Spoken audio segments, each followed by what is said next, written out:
Kemudian Rasul sallallahu alaihi wasallam sebelum mulai membaca Al-Fatihah, beliau mulai dengan a'udzubillahi samiil alim minasyaitonir rajim min hamzihi wa nafthihi wa nafthihi.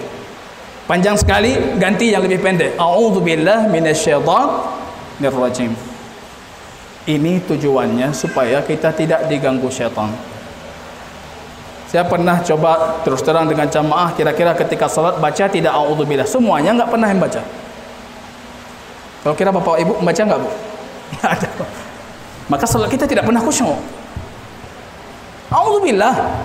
Rasul mengatakan a'udzubillah. Datang seorang laki-laki mengatakan, "Ya Rasulullah, kalau aku salat seolah-olah syaitan itu menampakkan segala hal di depan mata aku."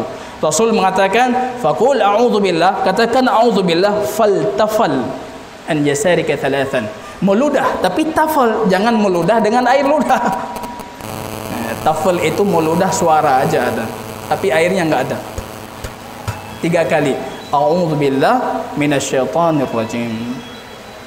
Laki-laki itu mengatakan, setelah aku praktekkan apa yang diajarkan oleh baginda Rasul, akhirnya aku tidak pernah mengeluh dan mengadu kepada baginda Rasul tentang kekhusyukanku. Sudah khusyuk.